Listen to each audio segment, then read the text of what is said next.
Bueno, y ya estamos con Hernán Brienza, politólogo, historiador, escritor. Ustedes lo conocen, Hernán. Gracias por venir. No, gracias a ustedes por la invitación. Sí. ¿Cómo definís a Milei? ¿Quién es Milei? Es difícil pensar en definirlo con pocas palabras, ¿no? Yo creo que Milei es una gran contradicción, pero creo que la gran característica que tiene es que es un tipo convencido de sí mismo, ¿no? Y eso lo hace más peligroso que cualquier otro tipo de mal más racional o que calcula, y al mismo tiempo lo hace más interesante porque tiene salidas políticas que un político que analizaría sus jugadas en términos racionales de costo y beneficio no las hace, ¿no? Entonces, eso por un lado, como jugador político, me parece que es interesante esa contradicción, que quizás cuando uno está esperando que salga con una salida racional, perdón por la redundancia, un juego racional, huye para adelante al mejor estilo del kirchnerismo clásico, como podría decirse, o como pudo verse el 1 de marzo prepoteando a los legisladores en el lugar, ¿no? Y después en otros momentos, cuando uno piensa que va a ir para adelante, vuelve a la racionalidad. Ese doble juego de Milei hace que sea un personaje que no pueda atraparse en una sola forma de analizar la política, porque estamos jugando frente a un hombre que a veces juega de idealista y a veces juega de racionalista. Y al mismo tiempo hay que hacer un análisis histórico, ¿no? ¿Qué significa Milei en la historia argentina? ¿Significa un neoliberal clásico? No lo sé. ¿Significa un liberal conservador clásico como podría ser Macri, como podría ser la dictadura militar o la dictadura del 55, la década infame? No parece tributario solamente de esa tradición, aunque no la niega, y parece colocarse en los momentos previos al Estado-Nación, ¿no? Volver al Verdi y volver a las bases significa reescribir todo el Estado-Nación argentino, con lo cual uno podría decir que es previo a la generación del 80 en su forma de pensar la historia. Y esto es interesante en función de los intereses que representa. Uno podría decir, ¿qué intereses representaba la élite política liberal conservadora? Bueno, los intereses de los que mandaban, ¿no? El aparato agroexportador, el sistema financiero, ¿no? Que es lo que uno podría esperar que representaran los intereses de esos sectores. Milei creo que va más allá de la construcción de ese Estado-Nación y representa intereses que ni siquiera formaron el Estado-Nación argentino, ¿no? Como pueden ser los grupos de inversión internacionalizados, ¿no? Con un juego de capitalismo financiero que va por afuera incluso de la construcción del debate que tenía el Partido Nacional, el peronismo, el irigoyenismo, con el liberalismo conservador clásico, ¿no? Entonces, en ese sentido, intentar acotar a Milei en una sola definición es algo muy complejo, ¿no? Y al mismo tiempo, no hay categorías que puedan utilizarse del términos neofascistas o neoliberales, porque Milei no es un neofascista, ¿no? No tiene absolutamente nada que ver con la tradición fascista. Yo creo que tiene que ver con un totalitarismo liberal, ¿no? Que parece una contradicción, pero que en América Latina ya hemos conocido muchas experiencias liberales autoritarias, que es una contradicción, pero nunca habíamos tenido un totalitarismo liberal, ¿no? ¿Y por qué digo totalitarismo? Porque la característica del totalitarismo es que lleva la política a todos los lugares de la vida, incluso la vida privada, ¿no? Y en algún punto, cuando vos lo escuchás a Milei hablar, lo que él está exigiéndote es que vos actúes como un ser racional, que midas todo el tiempo costo y beneficio en los afectos, en las relaciones sociales, en las relaciones sexuales, en las relaciones de amistad, digamos. Entonces, por eso se vuelve totalizante la pretensión de ese liberalismo economicista, ¿no? Donde vos no podés pensar de otra manera. A vos no te puede interesar el cine argentino, porque el cine argentino representa la cultura de un país, los sueños, los deseos, los miedos, la historia. No te puede interesar porque vos tenés que pensar en función de costo y beneficio, ¿no? Entonces, si no da plata, todo aquello que no dé plata o todo aquello que no ahorre plata no tiene sentido para la vida, ¿no? Y esa es una forma muy autoritaria de pensar. Uno podría pensar la vida de distintas maneras, ¿no? Pero cuando a vos te imponen una sola forma de reflexionar, de pensar, de vivir, de soñar, y te lo reducen a un simple cálculo matemático, primero te deshumaniza mucho, ¿no? Vos dejás de ser quien sos, perdés identidad, perdés condiciones, perdés pluralidad, perdés todo aquello que te hace humano, incluso perdés tu posibilidad de equivocarte, ¿no? Digo, porque el cálculo racional no tiene error. Digo, si vos actuás como una máquina, no tenés posibilidad de error, ¿no? Y quizás lo más interesante en la política y lo más interesante en la vida cotidiana es cuando te equivocás, no cuando acertás. ¿Le adjudicás alguna influencia en su gobierno, a su costado místico? Sí, yo creo que eso es lo más peligroso que tiene Milei, ¿no? Yo creo que yo no soy una persona que descrea o que tenga fobia a las religiones, todo lo contrario. Pero digo, a mí lo que me preocupa es cuando la política está atravesada por lo teologal, ¿no? Por la teología política. La teología política es una forma de pensar la acción política en la cual no hay, primero hay una batalla entre el bien y el mal, una batalla entre el Dios y el antidios, digamos. Y creo que esa forma binaria de ver la política es la más peligrosa de todas. ¿Por qué? Porque te conduce a vos a colocarte en el lugar del bien absoluto. Y el bien absoluto es el bien que genera las masacres, ¿no? El mal utilitario no genera masacres, genera matanzas, genera muertes.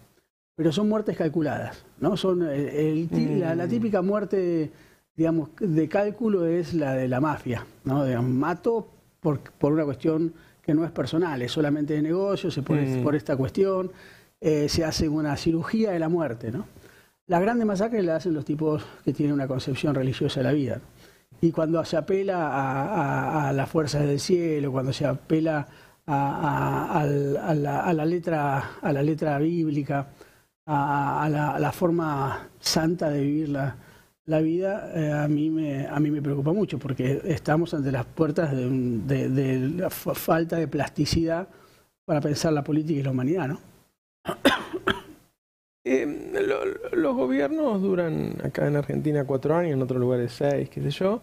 Es un contrato que generalmente se cumple, en algunos casos no, en Argentina muchas veces no se ha cumplido. Y desde antes de asumir, incluso todos dijimos, y tiene más posibilidades de no cumplirlo que otros. Cuando lo vemos actuar, él acentúa ese costado. A mí lo que más me preocupa no es si dura 4, 2 o 3, ya sea en términos institucionales, ha pasado muchas veces. Me preocupa ese costado. Digo, De la Rúa no mató 40 personas para irse, las mató para quedarse. Eso pienso yo. No pudo, pero la mató para quedarse. Y a mí me da miedo que ese costado, esas características personales, hagan que una posible salida anterior de Milei sea con un nivel de violencia muy alto. No sé si vos lo has pensado en algún momento. Sí, su característica personal permitiría a priori prejuzgar que sí. Habría que ver cuál es finalmente su coraje personal, ¿no? Digamos, si él se banca ser responsable de esas muertes, ¿no? Si su construcción intelectual, filosófica, ética y moral le permite a él bancarse eso. Yo no estoy tan convencido, no estoy tan convencido de que Milei sea en lo particular una mala persona. Yo creo que la construcción religiosa que hace de su misión lo puede convencer de que sea necesario matar tantas personas y que eso... Bueno, por eso del bien y el mal, ¿no? Si yo soy el bien y el otro es el mal. Es un gran adormecimiento de la conciencia, creerse bueno. Claro. ¿No? Y yo creo que ese es un riesgo muy alto, porque además uno podría decir, bueno, ¿Es Milei solo? No, no es Milei solo. Digamos, en el gabinete hay gente que está acostumbrada a jugar con la palabra de las muertes. Bullrich. ¿No? Sí, sí. Claro. Y que ha matado, ¿no? De alguna manera. Bueno, su gobierno, el secretario de Seguridad de la Rúa fue muy importante ese día. Él estaba en control, como se dice. Él estaba dando las órdenes para que reprimieran, para que mataran. Lo vimos hace poco en una película, lo puede conocer el público tranquilamente sin leer historia. Esa sería Bullrich en este caso. Sí, sí. ¿No? Sí, con una característica que tiene que ver con el desprecio a la otredad, ¿no? Cuando en los últimos años se generó en Argentina una campaña publicitaria muy parecida a la campaña publicitaria del nazismo frente al pueblo judío. En el caso del pueblo judío estaba visualizado como ratas, en el caso del kirchnerismo estaba vinculado a otro animal que da asco como las cucarachas, pero también como los orcos, a los negros de mierda. Cuando vos despreciás tanto al otro y además estás subido con un líder de corte mesiánico, me parece que ahí hay un cóctel justificatorio de cualquier tipo de violencia, porque finalmente no estás matando gente o no estás matando personas, sino que estás matando orcos, ¿no? Como si estuvieras jugando en una serie de Walking Dead, ¿no? Y creo que eso es peligrosísimo, es un cóctel peligroso para pensar la política de esa manera, porque quien piensa la política de esa manera ya traspasó el umbral de la banalidad del mal, ¿no? Que es creer que el mal de uno es banal, es algo que no tiene tanto peso, no es tan grave el mal que estoy haciendo, ¿no? Y creo que eso sí es muy peligroso en la Argentina. Digo, esto es parte de la evolución de lo que empezó con el lawfare, que era también demonizante y deshumanizante. Esto aparentemente, no sé si lo ves vos, es un grado de evolución, un estadio superior de eso. Sí, porque además se le suma la cuestión religiosa, la cuestión mística, la cuestión mesiánica, ¿no? donde no es solamente una lógica de otredad. El kirchnerismo también tiene lógica de otredad, nosotros también tenemos una lógica de otredad. Cuando uno a una persona que no piensa como uno lo considera un gorila, lo está deshumanizando. Digo, está generando una lógica de deshumanización. El problema es, primero, la fuerza de la campaña publicitaria y, segundo, los límites de la conciencia de uno respecto de qué se hace con aquello que uno no considera del todo humano, ¿no? Y en la Argentina generalmente ha matado o han cometido grandes masacres aquellos que uno podría encontrar dentro de lo que se llama la Argentina establecida, que es la Argentina no peronista, ¿no? Que es la que bombardeó la Plaza de Mayo, la que mató 700 personas en la Semana Trágica, 1.400 obreros en la Patagonia, la dictadura militar, ¿no? Los 40 muertos de la Rúa. Digo, esa Argentina tiene una capacidad de criminal mucho mayor. No significa que el peronismo no haya generado muertes, ¿no? Y que el momento entre el 73 y el 76, todavía el peronismo tiene que discutirlo a fondo. Digo, solamente por una cuestión histórica, ¿no? No influye en el presente, pero sí debe hacerse cargo el peronismo también de esa violencia. Bueno, ¿no? nadie quiere discutir mucho lo que ha pasado, pero podemos entrarle un poco a por qué llegó Milei. Y yo creo que esta es una pregunta que a mí me cuesta mucho contestar porque no pienso como piensan la mayoría, digamos. Yo creo que hay que hacer cargo a la gente que votó a Milei. Creo que la gente que votó a Milei tiene que hacerse responsable de lo que votó y de las elecciones que hicieron. Uno puede estar muy enojado, el gobierno anterior puede haber sido... Es políticamente incorrecto lo que estás haciendo. Sí. El gobierno anterior puede haber sido todo lo malo que vos querés. Yo fui parte de ese gobierno, hubo errores, hubo un montón de cuestiones que no nos gustaron a ninguno, ni siquiera los que estuvimos dentro de ese gobierno, digamos. Y de los dos lados, creo que no les gustó ni a los albertistas ni a los kirchneristas les gustó ese gobierno.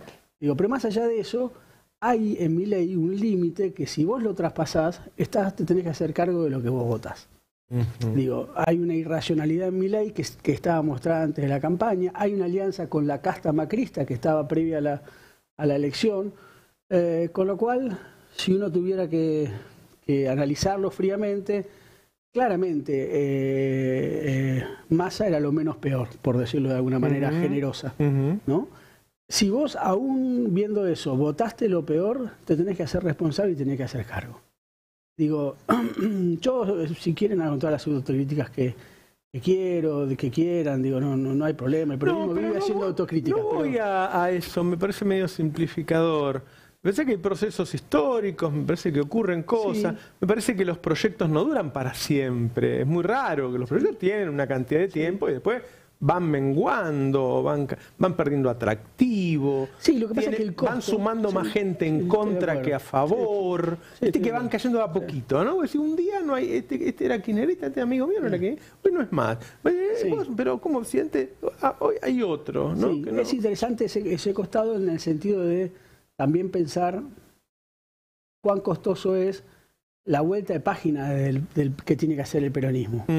Digo, y la vuelta de página que tiene que hacer el peronismo es muy costoso porque el costo fue Milei. Digamos, quizás si el peronismo hubiera dado la vuelta a la página previamente y se hubiera mostrado un peronismo no tan anclado en lo que pasó, sino en lo que tiene que pasar, en lo que tenía que pasar, posiblemente Milei no hubiera llegado de la manera que llegó.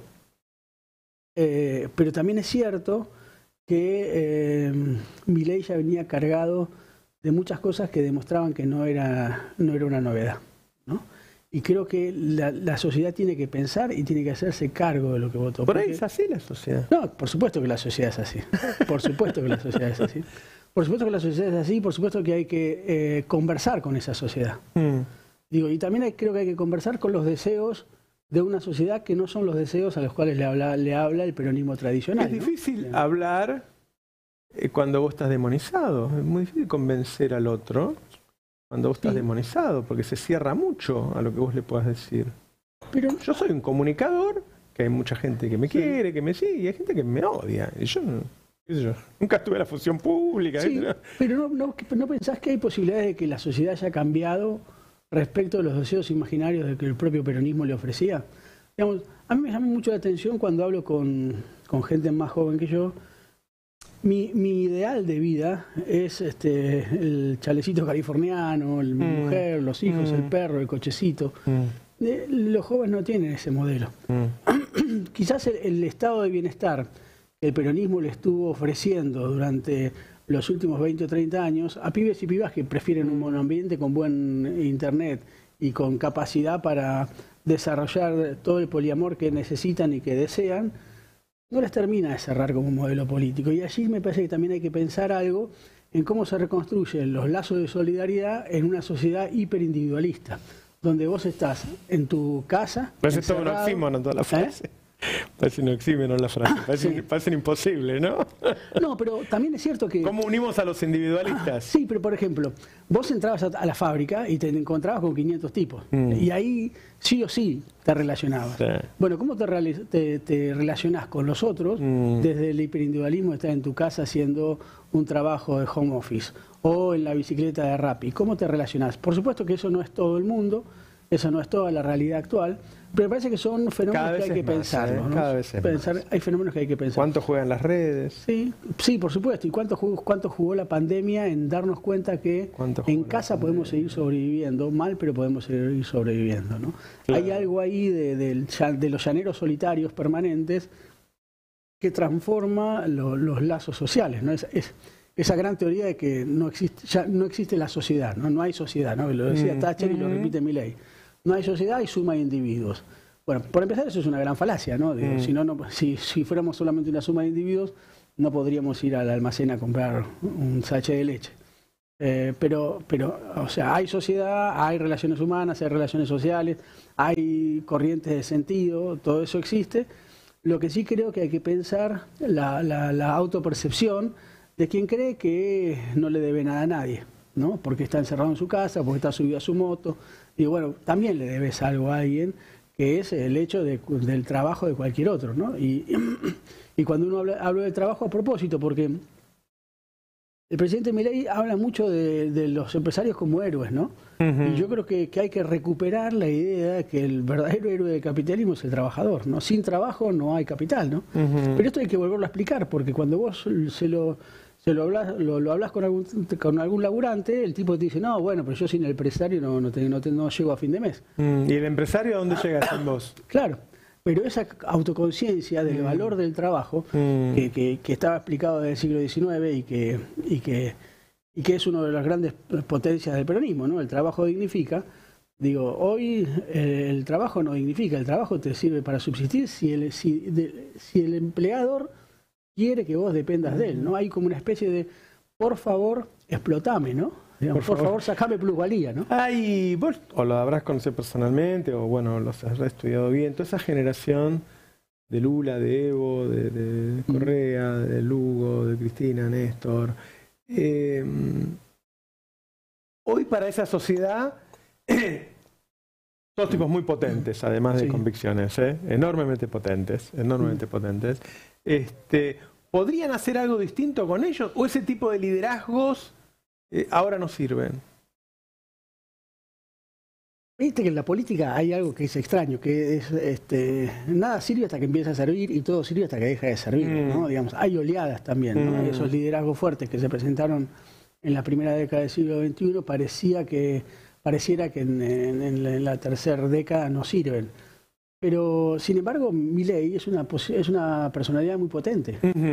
Digo, cuando en algún punto vos dijiste alguna vez esto de que Cristina dice que Milei es el que está haciendo kirchnerismo en la forma de acción. Sí, que la gente lo tomó como un halago, lo que quiso decir es, tiene nuestras formas, lo usa para otra cosa, tiene nuestras formas. Siempre dobla la apuesta, nunca va para atrás. Siempre huye para adelante. Exacto. Y eso era muy kirchnerista. Y eso tiene que ver con la potencia también personal. Por eso creo que Milei es un personaje interesante para analizar. Porque es una personalidad potente, digamos, como dicen los cientistas sociales, una palabra que odio, tiene mucha pregnancia, digamos, ¿no? En ese sentido nos marca mucho lo que diga Milei o lo que hace Milei, porque tiene una fuerte personalidad, más allá de que nos guste o no. Claro. Digamos, en ese sentido, ese liderazgo es un liderazgo muy fuerte. ¿Por qué ese liderazgo es diferente al liderazgo de Néstor, de Lula? Por supuesto por el cuño ideológico, pero no por la forma de accionar. Con lo cual pareciera ser que lo que le faltó al peronismo fue la fortaleza de esa persona que pudiera vencer, domar al león, ¿no? Al supuestamente hombre fuerte que venía del otro lado, ¿no? Claro. Y ahora los periodos, el kirchnerismo que sigue siendo una fuerza importantísima, sigue siendo primordial en el peronismo. Digo, yo me acuerdo cuando se preguntaban, bueno, ¿por qué perdió Scioli? Yo decía, bueno, no sé si tenemos que preguntarnos eso, porque hace 12 años que están, alguna vez van a perder, ¿no? Y como periodo total, incluyéndolo Alberto, aunque a Cristina no le guste, qué sé yo, lo eligió ella, fue parte del gobierno. Sí, es difícil explicar que no es. Es difícil explicar que no es. Bueno, alguna vez mengua, ¿no? Alguna vez necesita algún formato de renovación parcial o total, bajo las mismas ideas, pero cuando se habló de una nueva canción ya empezó sigamos escuchando al trío Los Panchos. Yo acabo de entregar un libro para Planeta que se llama ¿Para qué sirvió el peronismo? Y estoy haciendo un curso, empezando un curso ahora en abril sobre ¿para qué sirvió el peronismo? ¿No? ¿Por qué te digo esto? Porque en el libro justamente hablo de las estrategias de establecimiento del peronismo en la Argentina. Y esas estrategias tienen que ver también con las personalidades y tienen que ver también con las etapas históricas. Y justamente lo que digo en el libro es que hemos llegado a un momento en ninguna etapa histórica está agotada, pero no que está agotada solamente por cuestiones ideológicas, sino también por cuestiones vitales, por cuestiones de experiencia de vida, por cuestiones de deseo, por cuestiones de sueños, por cuestiones de problemas resueltos. Qué buenas palabras, ¿no? Claro, que ahora deseos. Uno no desea siempre las mismas cosas durante mucho tiempo, no te despierta el mismo deseo el otro durante mucho tiempo. Al peronismo le pasó con Menem, ¿no? Es muy fácil decir, no, Menem no fue peronista, sacarlo y quedarnos todos tranquilos. Pero qué sueños y qué deseos despertó Menem en las mayorías, incluso en las mayorías peronistas en el año 89, 90, 91, e incluso cuando logró la estabilidad y parecía que cualquiera de nosotros podía comer salmón del Pacífico con la misma y alguna vez se fue apagando. Sí, y también se fue apagando, ¿no? Claro. Y también en el caso de Menem, se fue agotando su propio liderazgo, ¿no? Ahora hay una diferencia, porque uno podría decir que Cristina sí tiene herederos. Sí, y yo creo que no solamente tiene herederos Cristina. Creo que hay que ver cómo maneja esa relación. Sí. Pero hay herederos ahí dando vueltas. A diferencia del menemismo, el kirchnerismo lo que generó es una forma legítima de repensar el peronismo. El menemismo había llegado a una modernización tal, sumado a la tercera modernización con la globalización, con una complejidad enorme, que por supuesto yo no la vi, yo cometí delito de leso-frefascismo, como digo siempre, y me fui del peronismo, pero con toda esa complejidad hay que pensar siempre hay que pensar de nuevo el menemismo, ¿no? Pero a diferencia del menemismo, el menemismo se agotó en sí mismo, el kirchnerismo no. El kirchnerismo generó una gran corriente de opinión y una gran corriente de cómo pensar el peronismo, cómo pensar la nación, cómo pensar la política, ¿no? Lo que pasa es que es cierto que el kirchnerismo sufrió todo el peso de la Argentina establecida en sus espaldas, ¿no? Porque fue perseguido, sus intelectuales fueron silenciados, corridos, dejados sin trabajo, ¿no? Que eso no ocurrió con el menemismo, ¿no? Claro, que claro. les ha ido muy bien incluso a los posmenemistas, ¿no? Sí. Y al mismo tiempo, si bien Menem estuvo preso en la quinta de Don Torcuato, creo que era, y Cristina no, la persecución judicial contra los líderes del kirchnerismo fue tan brutal como la que fue contra el menemismo o más. Entonces, pero a pesar de esa persecución brutal de los medios de comunicación, el kirchnerismo todavía tiene un gran peso en la sociedad argentina, tiene un gran peso en la forma de pensar la política y tiene un gran peso en distintos liderazgos que quizás por una cuestión etaria, quizás por una cuestión de dinámica política, todavía no han surgido de la manera que debieran surgir. Y también es cierto que hay otros políticos que quizás no sean del riñón del kirchnerismo, pero que no pueden evitar la referencia al kirchnerismo para hacer la política, ¿no? Y yo creo que eso de alguna manera enaltece al proceso del kirchnerismo que lleva 20 años, ¿no? En el peronismo no hubo, salvo el liderazgo de Perón por una cuestión obvia, que pasó del 46 al 74, que fueron 30 años, no hubo en el peronismo, ni en la Argentina, te diría yo, una experiencia que dure 20 años de hegemonía política, ¿no? Y eso es innegable, ¿no? El liderazgo de otros políticos cayó en desgracia mucho antes. Estoy pensando en Macri, ¿no? Como gran líder o gran caudillo de la derecha. Está bastante, ¿no? Apagado. Bastante apagado, ¿no? O sea, tiene peor imagen Macri, que tiene todo el aparato del Estado a favor y el aparato comunicacional a favor, que el de Cristina. ¿Y qué pensás de esa discusión ahora de parte del peronismo que dice que la culpa la tiene el progresismo, el feminismo y lo políticamente correcto, y que el peronismo y la doctrina es otra cosa? ¿Qué ves en esa discusión? Yo no soy muy progresista, te soy sincero. Mi forma de pensar la vida no es progresista. Pero no soy un progrefóbico. A mí me parece que el progresismo le aportó al peronismo algo que lo vinculó mucho al siglo XXI, a algunas temáticas del siglo XXI. También me parece que no hay nada menos peronista que volver a Perón. Porque Perón no volvería nunca a sí mismo. Por su pensamiento estratégico, siempre estaría transformando su propia acción política. Más allá de que hay un núcleo básico de cuestiones doctrinarias, si se quiere, que son casi, te diría, rectores de la política, ¿no?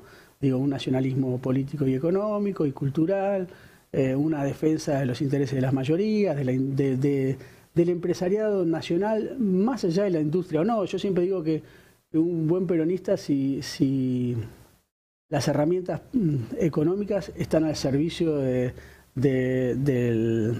beneficio de las mayorías, ¿no? No es un industrialista por sí mismo, no se enamora de la herramienta del industrialismo, sino que creemos que la industria o que el mercado interno es lo que mejor favorece a la fuerza productiva de la Argentina, ¿no? Pero más allá de eso, a mí me da la impresión de que encerrarse en viejas formas puede servir como defensa identitaria como un momento de refugio fundamentalista ante el avance del neoliberalismo, pero que no termina de convertirse estrictamente en una salida, y que ir en contra del progresismo es quizás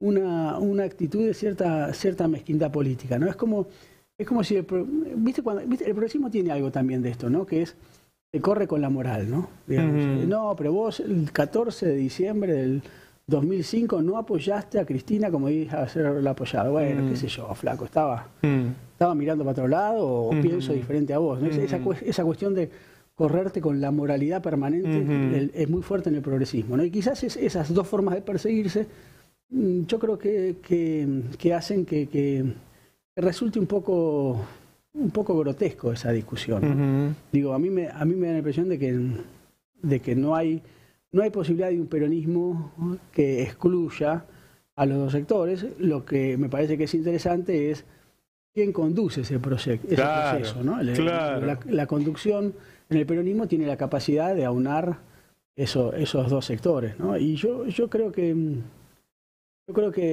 el peronismo tuvo mucho de progresista, aunque les pese a los peronistas ortodoxos, y que también el peronismo tuvo mucho de ortodoxo, aunque les pese a los progresistas, ¿no? Claro. Digo, y creo que en ese equilibrio es donde hay que discutir. Pero eso de andarse, como decía Perón, eso de andar tirándose las cartas entre gitanos, a mí me parece que es bueno, eso es lo que yo estoy viendo, productivo, ¿no? Yo tengo, no sé, yo no hablo con la E, yo al Negro Díaz le sigo diciendo Negro Díaz, si no, no se da vuelta el negro. O sea, no soy de esa época, pero lo que no veo es que excluir al que está en eso, porque es...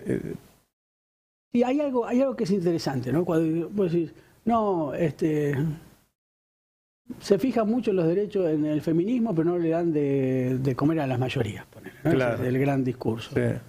Bueno, el problema no está en que... no es antagónico. No es antagónico. El problema es que no solucionó el problema de las mayorías, claro. No que solucionaba el problema de las minorías, ¿no? Digamos. Claro. Si a vos te molesta eso, es porque en realidad lo que te está molestando son los derechos de las minorías. Claro. Te molestan más los derechos de las minorías que los derechos inculcados de las mayorías, ¿no? Y creo que ahí hay algo de mezquindad. Digo porque está pasando ahora eso, ¿no? Por eso lo pongo sobre la mesa. Y me parece un escollo. Me parece un escollo, me parece un obstáculo.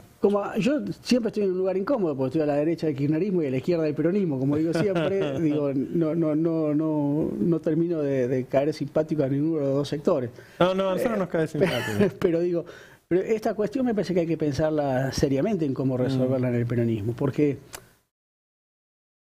el peronismo no es en mi opinión, no es un partido de cuadros ortodoxos que repiten una doctrina de manera dogmática. Eso es el marxismo-leninismo. Claro. Digo.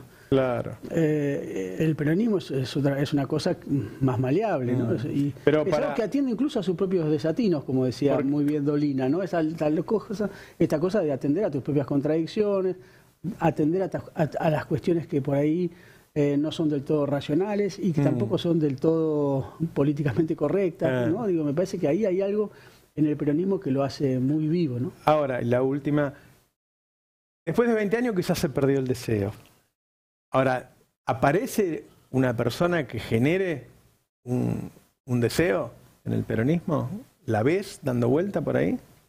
Yo creo que con el peronismo pasa algo, históricamente pasa algo que es, en un momento determinado parece que no ocurre nada y alguien dice, es para allá, y la acierta y se convierte en el conductor del peronismo. Está bien. Entonces, no sabemos quién es, digo. Posiblemente sea cualquiera de los que está o alguien que no está en el primer plano. Pero alguien va a aparecer y va a decir es para allá y los periodistas van a decir, le salió bien, es para allá. Muchas gracias. No, gracias a ustedes.